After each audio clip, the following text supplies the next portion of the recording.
دوستوں، نوجوان ساتھیوں، عزیز بچوں، السلام علیکم ورحمۃ اللہ تعالی وبرکاتہ۔ الحمدللہ رب العالمین والعاقبۃ للمتقین،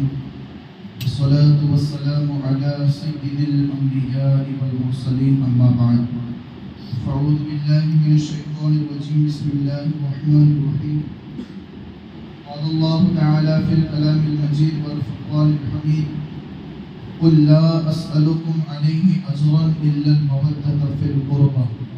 صدق اللہ مولانا العظیم، وصدق رسولہ النبی الامین المختار الکریم، ونحن علی ذلک لمن الشاہدین والشاکرین والذاکرین والحمد للہ رب العالمین۔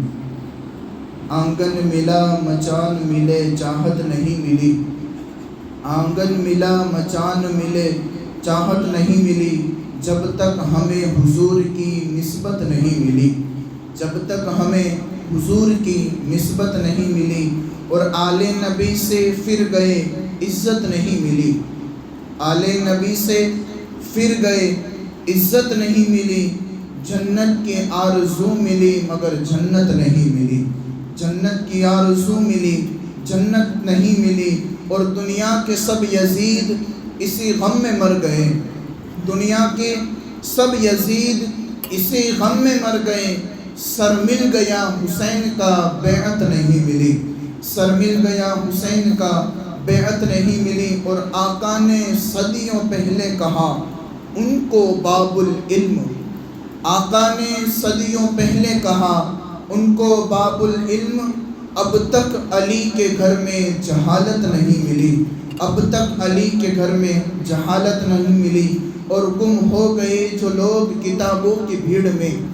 گم ہو گئے جو لوگ کتابوں کی بھیڑ میں، ان کو کسی فقیر کی صحبت نہیں ملی، خاک در علی نہ ملاتے تھے اس لیے، خاک در علی نہ ملاتے تھے اس لیے، سرما فروختوں کو بصیرت نہیں ملی، سرما فروختوں کو بصیرت نہیں ملی، جب تک ہمیں حضور کی نسبت نہیں ملی۔ خطبہ مسنہ کے بعد میں نے ایک مشہور و معروف آیت مقدسہ تلاوت کرنے کا شرف حاصل کیا ہے، اس کے تحت کچھ معروضات پیش کرنے سے قبل آئیے ہم اور آپ انتہائی عقیدت و احترام کے ساتھ ہم ساری کائنات کے مرکز عقیدت مصطفیٰ جان رحمت شمع بزم ہدایت، شب اسرا کے دلہا نوشائے بزم جنت، دانائے سبل مولائے گل ختم الرسل، آب و قل انبیاء، جان و دل اصفیاء، مطلع ہر سعادت، مقطع ہر سیادت، خلاصہ کائنات، فخر موجودات،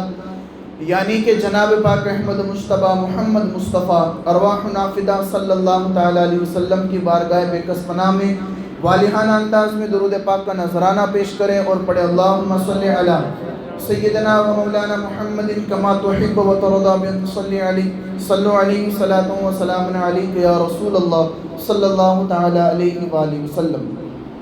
اللہ مجدہ الکریم اپنے کلام مجید میں ارشاد فرماتا ہے، قل ان کنتم تحبون اللہ فاتبعونی یحببکم اللہ، یعنی کہ اے محبوب تم فرما دو کہ اے لوگو اللہ ان کو دوست رکھتا ہے، اور اگر تم اللہ کو اپنا دوست رکھنا چاہتے ہو تو میرے فرما بردار ہو جاؤ اور اللہ تمہیں اپنا دوست رکھے گا۔ یعنی کہ اگر قل ان کنتم تحبون اللہ فاتبعونی یحببکم اللہ، یعنی کہ تم فرما دو اے لوگو اگر تمہیں کسی چیز کی ریکوائرمنٹ ہے اپنے دوست بنانے کی، تو تمہارے لیے ضروری یہ ہے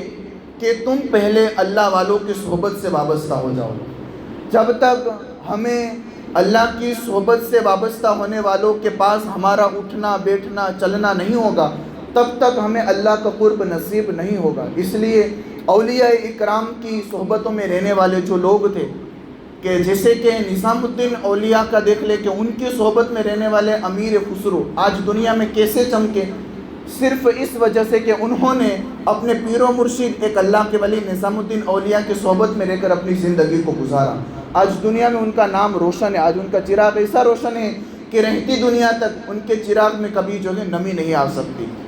آج جو اس جمعہ میں ہمیں اس بات کو جاننا ہے کہ یزید کا انجام کیا ہوا، ہم بارہا سنتے ہیں کہ اہل البیت سے اگر نفرت ہوگی، اہل البیت سے اگر ہمارے دلوں میں کینہ ہوگا تو اللہ ہماری نسلوں کو تباہ کر دے گا۔ لیکن یزید اتنا گھٹیا قسم کا انسان ہے کہ اس نے نبی کے نواسے کو شہید کیا، تو اس کا انجام بھی کیا ہوا یہ بھی ہمیں جاننا چاہیے، اور اس سے یہ ایک عبرت حاصل کرنی چاہیے ہمیں کہ یزید نے نبی کے گھر والوں کے ساتھ اتنی بدسلوکی کی ہے، تو ہمیں جو ہے ہمارے دلوں میں اہل البیت سے جو ہے کینہ نہ رکھنا چاہیے بلکہ محبت پیدا رکھنی چاہیے۔ سب سے پہلے جب قافلہ نکل کر کوفہ سے مدینے کی طرف پہنچ چکا، اب یزید نے جو ہے اعلان کر دیا کہ اس کا جو ایک سپاہی تھا یزید کا، جس کا نام بتایا جاتا ہے مصرف، اس مصرف کو کہا گیا کہ جاؤ تم مدینے میں، اور مدینے میں جانے کے بعد سب لوگوں سے اپنی بیعت لو، اگر کوئی اپنی بیعت کو نہیں لیتا تو پھر ان کو قتل کر دیا جائے، ان کو مار دیا جائے۔ اب جو یہ مصرف نامی جو بندہ تھا وہ خوش ہو گیا۔ اب یہ تو کام ایسے ہو گیا کہ اس نے اہل البیت کو تو شہید کرایا ہی، ساتھ ہی ساتھ یہ تو جلتی ہوئی آگ پر نمک ڈالنا ہوا، جلتی ہوئی آگ پر جیسے تیل ڈالنا ہوا، یعنی کہ نبی کے گھر والوں کو شہید تو کیا گئی، ساتھ ہی ساتھ جس شہر سے ان کی نسبت وابستہ تھی اس شہر میں رہنے والے لوگوں کے دلوں میں بھی جو ہے یزید کا خوف طاری کر دیا۔ اب جو مصرف نامی بندہ تھا وہ خوشی کے ساتھ نکلا، دمشق سے نکل کر، شام سے نکل کر پہنچا ڈائریکٹ مدینہ منورہ میں۔ مدینہ منورہ میں پہنچنے کے بعد اس نے جو ہے اپنے جو مصرف نامی جس کو یزید کا نائب بنا کر بھیجا گیا تھا، اس مصرف نے اپنے سپاہیوں سے کہا کہ جاؤ مدینے کے اندر جتنے بھی لوگ ہیں ان کا سامان لوٹ لو، ان کے پاس جو اچھی رقم ہے ان کو بھی لوٹ لو، ان کی ماؤں اور ان کی بہنوں کو تھپڑ مار کر اگر رکاوٹ اگر ہمارے سامنے وہ لوگ بنے تو ان سے ہر چیز کو چھین لیا جائے۔ اب لوگ جوش در جوش گئے، اور جانے کے بعد جو ان کے پاس سامان تھا، ہیرے اور جواہرات جو کچھ بھی ان کے پاس رقم تھی جو تجارت سے حاصل کی تھی، ان ساری رقم کو ان لوگوں نے ہڑپ لیا۔ ہڑپنے کے بعد جب یزید یہ مصرف نامی بندہ مدینے کے اندر داخل ہوا، اس وقت مدینہ منورہ میں مورخین بتاتے کہ تقریباً 1700 لوگ شہید کیے گئے تھے مدینے کے اندر۔ کربلا میں تو جو شہید ہوئے تھے وہ تو ایک ٹارگٹ الگ ہی ہے، یہ مدینے کے اندر 1700 لوگ شہید ہوئے تھے، جس میں سے 100 مہاجرین اور انصار اور تابعین تھے، اور 700 حفاظ کرام تھے، اور 97 سرداران قریش تھے، اور تقریباً 10,000 عام عورتیں اور بچے تھے، جن کو یزید کے حکم پر مصرف نے جو ہے ان لوگوں کو شہید کیا تھا۔ اتنے پر بس نہیں یارو، اہل البیت کے خاندان کے ساتھ اتنا ظلم ہوا ہے، یہ اس زمانے میں نہیں بلکہ اب جہاں تک یہ دنیا رہے گی اس وقت تک اہل البیت کے ساتھ ظلم ہوتا رہے گا، اور جو اہل بیت کے ساتھ ظلم کرے گا دنیا میں اس کا کوئی آسرا نہیں ہے یارو۔ یاد رکھنا اس چیز کو کہ اگر ہم نے سادات سے نفرت کی ہے، ان سے دوری اختیار کی ہے، تو دنیا میں ہمارا کوئی راستہ نہیں، ہمیں کوئی ہدایت پر لانے والا نہیں۔ اس لیے یارو دنیا میں جب تک رہو اہل بیت سے محبت کرو، اہل بیت کی محبت اپنے دلوں میں ایسے پیدا کرو کہ جیسے انسان پانی کے بغیر رہ نہیں سکتا، انسان پانی کے بغیر رہ نہیں سکتا۔ وہ مثال کے طور پر سمجھ لیجئے کہ مچھلی اگر پانی کے اندر رہے گی تو وہ خوشی کے ساتھ رہے گی، لیکن جب مچھلی کو پانی کے اندر سے نکال دیا جائے گا تو وہ کیا کرے گی؟ وہ تڑپے گی، اس وجہ سے کہ مچھلی کو اس کی جگہ سے ہٹا دیا جائے اور اسی حالت میں وہ مر جائے گی۔ ویسے ہی یارو اہل بیت سے اگر نفرت ہوگی دنیا میں کوئی آپ کا سہارا نہیں ہوگا، چاہے آپ کتنی بھی بڑی پوسٹ پر فائز ہو، اگر اہل بیت سے نفرت ہوگی کچھ بھی آپ کے کام نہیں آئے گا۔ دنیا میں رہو، اہل بیت سے محبت کرو۔ تو خیر مصرف نے جو ہے لوگوں کو حکم دیا، سامان لوٹ لیا، ساتھ ہی ساتھ اس نے ایک اعلان یہ بھی کیا کہ اے لوگوں، سامان لوٹنے کے بعد جو اس کے چمچے تھے، یزید کے چمچے، یزید کا نائب بنا کر جو بھیجا گیا تھا مدینے میں مصرف، وہ مصرف اپنے سپاہیوں سے کہتا ہے کہ جاؤ، اب جو بھی مدینے کی عورتیں ہیں ان کے ساتھ تمہیں جو ہے زنا کرنا حلال قرار دیا جاتا ہے۔ یہ مصرف نے اعلان کر دیا۔ اب وہ مدینے کے پاک خاتون عورتیں کہ جس کے بارے میں اللہ آیت تطہیر نازل فرماتا ہو، وہ مدینے کی خاتون کے ساتھ ان بدبختوں نے، ان ظالموں نے جو ہے زنا کیا، اور مورخین بتاتے ہیں کہ وہ ظالم، وہ بدبخت لوگ اس حد تک پہنچ چکے تھے کہ ان ظالموں نے، ان بدبختوں نے ان کے ساتھ زنا کیا، جس کی وجہ سے ان کے پیٹ میں حمل رہ چکا تھا، اور 9 مہینے کے بعد ان کے پیٹ سے جو ہے ناجائز اولاد پیدا ہونا شروع ہو چکی تھی۔ یہ ان ظالموں نے، بدبختوں نے یزید کے حکم پر یہ کام کیا تھا۔ زنا یعنی کہ ایک میاں بیوی آپس میں اکیلے میں ملتے ہیں، پھر اس کے بعد جو ہوتا ہے انسان اس سے واقف ہے کہ کیا ہوتا ہے، تو اسی طریقے سے جو ہے ان ظالموں نے ان پاک دامن عورتوں کے ساتھ جو ہے زنا کیا تھا۔ پھر اس کے بعد یارو حد اس تک بڑھ گئی کہ وہ مصرف نے جو ہے ان لوگوں کو مارا۔ ایک مورخین ایک نام بتایا جاتا ہے جس کا نام آتا ہے حضرت ابو سعید خدری، جو حضور صلی اللہ تعالیٰ علیہ وسلم کے چہیتے صحابی ہیں۔ وہ ابو سعید خدری کے مکان میں جب وہ ایک یزید پلید کا ایک سپاہی پہنچا تو حضرت ابو سعید ان کے سامنے آ کر رکے، کہا کہ نہیں، تمہیں میں اپنے گھر کے اندر داخل نہیں ہونے دوں گا۔ تو اس بدبخت نے ابو سعید خدری کے منہ پر تھپڑ مارا۔ تھپڑ مارنے کے بعد ابو سعید خدری کی جو داڑھی مبارک تھی اس کو کھینچا، جس کی وجہ سے آپ کی داڑھی پوری ہاتھ میں آ گئی، اور ہاتھ میں آنے کی وجہ سے یہاں سے آپ کے چہرے سے جو ہے خون آنے لگا۔ پھر اس کے بعد ابو سعید خدری رضی اللہ تبارک و تعالیٰ عنہ نے جو کہ اسی حالت میں شہادت کا جام نوش فرما لیا۔ اب یارو اس پر بس نہیں، جب وہ لوگ یزیدی لوگ جب مدینے میں پہنچے تو جو ان کے گھوڑے تھے، ان ظالموں نے، ان بدبختوں نے اس مسجد نبوی کے اندر انہوں نے اپنے گھوڑوں کو باندھا تھا۔ وہ مسجد نبوی کہ جس کے اندر اللہ کے رسول غیبدہ نبی صلی اللہ تعالیٰ علیہ وسلم نے امامت فرمائی تھی، جس کے اندر جلیل القدر صحابہ اکرام نے اپنی نمازیں پڑھی تھی، جس کے اندر ایک نماز پڑھنے پر اللہ 1000 نماز کا ثواب عطا فرماتا ہے۔ اسی مسجد نبوی کے اندر مورخین بتاتے ہیں کہ اسی مسجد نبوی کے اندر ان ظالموں نے اس کے اندر کتے کو دوڑایا تھا۔ ان کے ساتھ جو کتے تھے اسی کتوں کو ان ظالموں نے مسجد نبوی کے اندر دوڑایا تھا۔ اس کے بعد حد ہو گئی ان کی حیوانیت اور درندگی کی یارو کہ وہ قافلہ پھر مدینے سے نکل کر پہنچا ڈائریکٹ مکہ کی طرف۔ ان ظالموں نے پھر مکے کے ساتھ بھی جو بے حرمتی کی۔ تو یہ لوگ اتنے گھرے ہوئے تھے۔ پھر اس کے بعد یزید کا انجام بھی کیا ہوا یارو، اس کو بھی آپ سن لیجئے۔ یزید کے جتنے بھی لوگ تھے، اس کے جو سپاہی تھے، اس کے جو اس کے نائب بنا کر ہر ایک شہر میں بھیجے جاتے تھے، ان لوگوں کا بھی انجام کوئی اچھا نہیں ہوا یارو۔ ان کا بھی بڑی بے دردی کے ساتھ ان کو بھی جو ہے قتل کیا گیا تھا۔ آپ نے گزشتہ جمعہ کو ہی سنا تھا کہ حارث کے قتل حارث کو کس طریقے سے مارا گیا تھا، جس نے حضرت مسلم کے دونوں شہزادوں کو شہید کیا تھا۔ بڑی بے دردی کے ساتھ حارث کا قتل ہوا تھا، حارث کو مارا گیا تھا۔ ویسے یزید کی بھی موت کوئی آسان نہیں ہوئی۔ یزید تو یہ تو سربراہ تھا نا سب کا، جس نے امام حسین علیہ السلام کا قتل کرنے کا منصوبہ بنایا تھا، جس نے پورا شیڈیول یہ بنایا تھا کہ امام حسین کو کس طریقے سے قتل کیا جائے گا، کیسے ان کو کوفہ بلایا جائے گا، کوفہ سے پھر کیسے کربلا بلایا جائے گا، یہ پورا اس نے جو ہے نظام بنایا تھا۔ اب اس یزید کی موت کیسے ہوئی؟ یزید کا ایک دوست ہے جس کا نام سرجون بتایا جاتا ہے، یہ بھی میں نے پہلی جمعہ کو بتایا تھا محرم الحرام کی، کہ یزید کا ایک دوست سرجون تھا کہ جس نے یزید کے سارے راز کو فاش کیا۔ یزید کے جانے کے بعد یزید کے جتنے بھی جو راز تھے وہ سارے راز کو فاش کیا۔ اسی لیے مولا کائنات کہتے ہیں کہ اپنے دوست بھی ایسے بناؤ یارو جو رازدار ہو، دوست ایسے بناؤ جو رازدار ہو، اس لیے کہ آج کل کا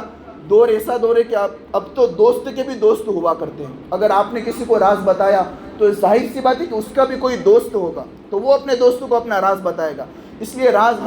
ہمیشہ اسی کو بتاؤ جو رازدار ہو۔ تو یزید کا ایک دوست تھا سرجون، اس نے سارا راز فاش کر دیا۔ اب یزید کی ایک عادت تھی کہ وہ بارہا جو ہے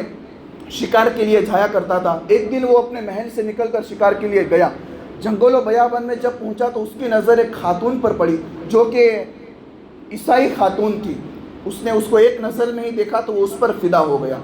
اب یزید نے یہ اپنا روز کا معمول بنا لیا، ایک دن گزرا پھر دوسرے دن آتا، پھر اسی خاتون کو دیکھنے کے لیے آتا۔ کئی دن گزر گئے،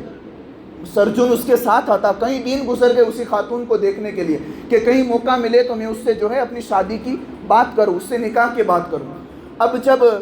یزید نے یہ سوچا تو ایک دن ایسا ہوا کہ وہ جو خاتون عیسائی خاتون تھی وہ نہا کر ٹیرس پر باہر گئی تو اس نے دیکھا کہ وہ جو ہے میں جس کے انتظار میں تھا وہ باہر آئی، تو وہ دوڑتا ہوا اس کے پاس گیا اور اس خاتون نے بھی اس کو پہچان لیا، کہا کہ کئی دنوں تک یہ میرے پاس آتا ہے اور مجھے دیکھ کر چلا جاتا ہے، لاؤ آج اس سے بات کرتے ہیں کس وجہ سے یہ میرے پاس آتا ہے۔ تو جو ہے یہ یزید کو بلایا اور بلانے کے بعد پوچھا گیا کہ بتاؤ تم میرے پاس کیوں آتے ہو، روز میں تمہیں دیکھتی ہوں، تم میرے دیدار کے لیے آیا کرتے ہو۔ تو وہ خاتون کہتی، عیسائی کہتی، کہا عیسائی خاتون سے وہ یزید کہتا ہے، کہا کہ میں تم سے شادی کرنا چاہتا ہوں۔ یزید نے کہا میں تم سے نکاح کرنا چاہتا ہوں، تمہارا حسن اتنا اچھا ہے، تمہارے چہرے پر اتنی خوبصورتی ہے کہ میں تم سے نکاح کرنا چاہتا ہوں۔ جب یزید نے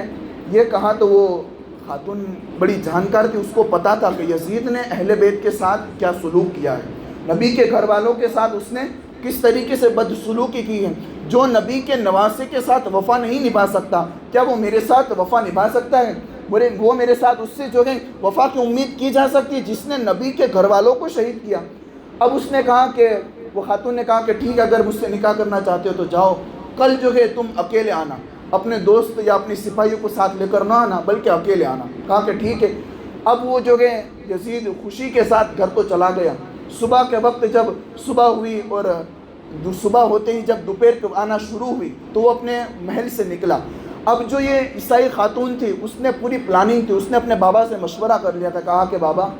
کہا کہ یزید یہ کوئی معمولی جرم والا انسان نہیں، دنیا میں سب سے بڑا اگر کوئی قصوروار ہے تو وہ یزید ہے، میں کسی بھی طریقے سے یزید کو جو ہے قتل کر دوں گی۔ میرا منصوبہ ایسا ہے کہ میں جو ہے یہاں سے جاؤں گی، پھر میں اپنے گھوڑے پر سوار ہو جاؤں گی، پھر یزید کو جو ہے قتل کر دوں گی۔ اس کے بابا نے بھی کہا کہ ٹھیک ہے، اگر تمہارا یہی منصوبہ ہے، اگر اسی منصوبے کے تحت ہمیں قتل بھی کر دیا جائے، ہمیں مار دیا جائے تو ہمیں یہ منظور ہے۔ اگرچہ ہم عیسائی مذہب پر ہیں لیکن ہمارے دل میں بھی، ہمارے سینے میں بھی اللہ نے دل عطا کیا کہ اس دل کو نرمی عطا کی ہے۔ یزید نے نبی کے گھر والوں کے ساتھ ایک رائی کے دانے کے برابر بھی نرمی نہیں کی، اس لیے ہم بھی یزید کے ساتھ جو ہے نرمی نہیں کریں گے۔ تو اب اس خاتون نے کیا کیا، صبح ہوتے ہی اپنا جو گھوڑا تھا اس گھوڑے کو لے کر وہ جنگل میں چلی گئی اور ایک جنگل کے ایک جگہ پر اس نے اپنے گھوڑے کو باندھ دیا۔ اب وہ لوٹ کر واپس اپنے گھر آ گئی۔ یزید جب دوپہر کا وقت ہوا تو اس خاتون کے گھر پہنچا۔ پہنچنے کے بعد یزید پہلے ہی نشے میں تو دھت تھا، بہت ہی اس نے شراب جو ہے پی رکھی تھی۔ اب یزید کی پہلے میں یہاں رک کر ایک بات بتا دوں کہ یزید اتنا گھٹیا انسان تھا، اتنا گھٹیا انسان تھا، اتنا گھٹیا انسان تھا کہ یزید نے اپنی سگی پھوپھی کے ساتھ بھی یزید نے زنا کیا تھا،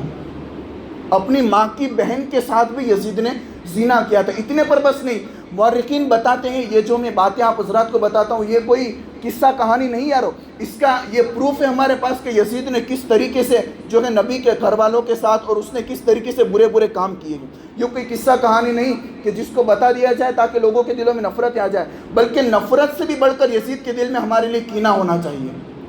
اتنا نفرت ہونی چاہیے۔ اتنے پر بس نہیں، یزید نے، مورخین بتاتے ہیں کہ کتے کے ساتھ بھی برے کام کرنے کا ارادہ کیا تھا۔ یہ راز کس نے فاش کیے تھے یزید کے؟ یہ یزید کا دوست سرجون نے سارے راز یزید کے فاش کیے تھے۔ اب وہ جانتی تھی وہ خاتون کہ یزید سے وفا کی امید نہیں۔ یزید ایک دن صبح کو نکل کر اس نے شراب پی، بہت ساری شراب پی لی۔ شراب پینے کے بعد اس کا شریر بہت ہی زیادہ تھا اور پیٹ باہر نکلا ہوا تھا۔ وہ ڈائریکٹ پہنچا اس عیسائی خاتون کے گھر۔ پہنچنے کے بعد اب وہ خاتون تو تیار ہی تھی، وہ خاتون نے کچھ اس کو راز بتایا نہیں کہ کس طریقے سے مجھے یزید کو قتل کرنا ہے۔ وہ ڈائریکٹ جو ہے وہ یزید کا جو گھوڑا تھا اسی گھوڑے پر وہ خاتون بھی سوار ہو گئی، یعنی کہ ایک ہی گھوڑے پر وہ دونوں جو ہے سوار ہو گئے۔ اب یزید جو ہے سوار ہونے کے بعد یزید اس خاتون کے ساتھ برے کام تو کیا کرتا تھا، برے کام بھی اس نے کیے تھے، اس کے جسم کو چھوا تھا، اس کے ساتھ نہ جانے کیا کیا کام کیے، اسی لیے کہ ایک گھوڑے پر مرد اور عورت سوار ہوں گے تو ظاہر سی بات ہے برے کام ہونے ہی والے ہیں۔ تو اب دونوں، اس خاتون نے گھوڑا دوڑایا، جس گھوڑے پر دونوں ایک تو گھوڑے پر سوار تھے، تو خوب تیزی کے ساتھ گھوڑا دوڑایا، جس کی وجہ سے یزید کا گھوڑا بھی تھک گیا، یزید بھی تھک گیا۔ اب اس کے بعد ایک ایسی جگہ پر پہنچے جہاں پر اس خاتون نے اپنے گھوڑے کو لے جا کر جنگل میں باندھ دیا تھا۔ اب اس نے کیا کہا کہ وہ وہاں سے اتری اور اتر کر اپنے گھوڑے پر سوار ہو گئی۔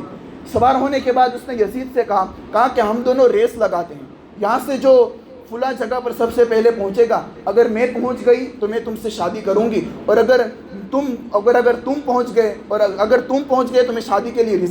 راضی ہو جاؤں گی، اور اگر تم نہیں پہنچے تو میں تم سے شادی نہیں کروں گی۔ یزید نے کہا کہ ٹھیک ہے، اگر یہی رائے ہے۔ اب یزید کا گھوڑا، اور یزید سوار تھا جس گھوڑے پر، پیٹ زیادہ تھا، اس کا شریر بھی زیادہ تھا، جس کی وجہ سے وہ پہلے سے ہی تھک چکا تھا۔ اب اس خاتون کا گھوڑا تھا، اس نے تو پہلے جنگل میں جا کر باندھ دیا تھا، وہ خاتون گھوڑے پر سوار ہو گئی، یزید بھی گھوڑے پر سوار تھا، تیز رفتار کے ساتھ گھوڑا دوڑتا ہوا پہنچا۔ ابھی اس مقام پر نہیں پہنچے تھے، اس سے پہلے یزید کا گھوڑا تھک گیا، تھکنے کی وجہ سے یزید بھی تھکا اور ڈائریکٹ وہ زمین پر گر گیا۔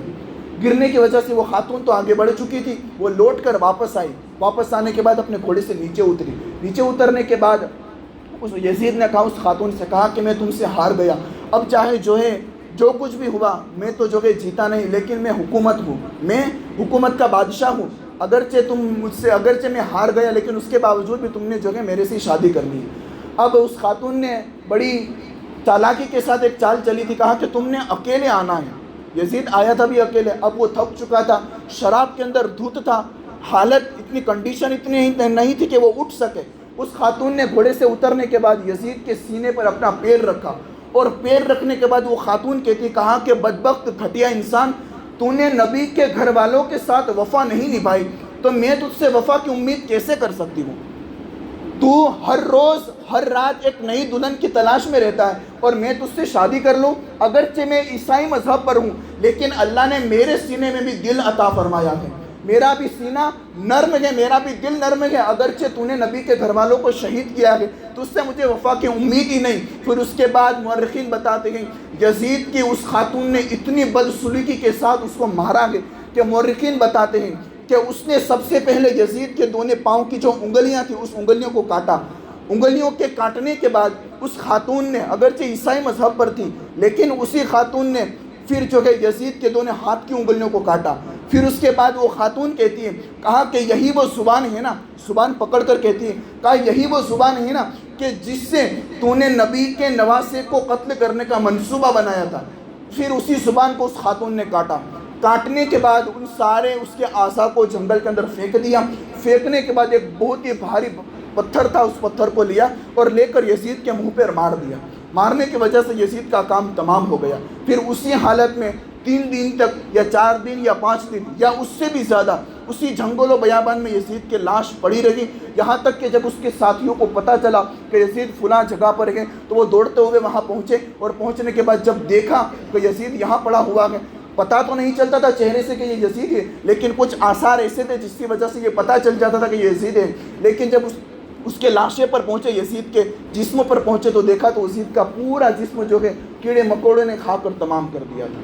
جنگل و بیابان میں جو ہے کیڑے مکوڑے نے اس کا جسم تمام کر دیا تھا۔ یارو اس سے پتہ چلتا ہے کہ اگر دنیا میں نبی کے گھر والوں سے وفا ہوگی تو کامیاب ہو جاؤ گے، اگر نبی کے گھر والوں سے بے وفائی ہوگی اللہ کبھی بھی کامیاب نہیں کرے گا۔ یاد رکھو یارو، اپنی اولاد کو یہ چیز ہمیشہ بتاؤ کہ یزید کون تھا اور یزید نے نبی کے گھر والوں کے ساتھ کون سے کام کیے ہیں، اور یہ بھی بتاؤ کہ نواسۂ رسول کون تھے اور جس نے دین کی خاطر نواسۂ رسول نے کیا نہیں کیا تھا، یہ بھی بتاؤ، تاکہ آپ کے اولاد کے دلوں میں جو نواسۂ رسول کی محبت کا چراغ ہے وہ روشن ہوتا رہے، اور جو یزید کے لیے آپ کی اولاد کے دل میں جو چراغ بجھ چکا ہے وہ کبھی بھی روشن نہ ہو، بلکہ ہمیشہ وہ جو ہے نار نمرود کے اندر ہی پڑا رہے، وہ آگ کے اندر ہی جلتا رہے، تاکہ یزید کبھی بھی جو ہے بڑھ نہ سکے۔ آج تو یارو یزید کو بھی لوگ امیر المؤمنین کہنے لگے ہیں،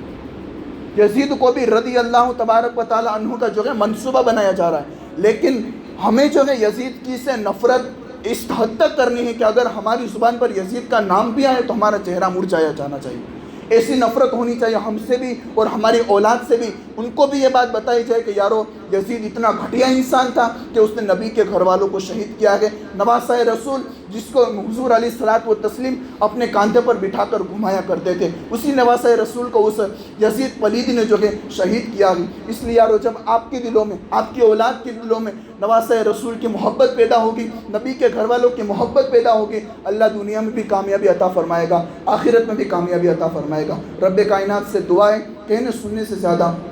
عمل کی توفیق عطا فرمائے۔ دوران گفتگو اگر کوئی غلطی ہو اپنے پیارے حبیب علیہ الصلوۃ والتسلیم کے صدقہ توسل سے معاف فرمائیں۔ استغفر اللہ رب من کل ذنب و اتوب الیہ۔ السلام علیکم۔ جن حضرات کی سنت باقی ادا فرما لیں۔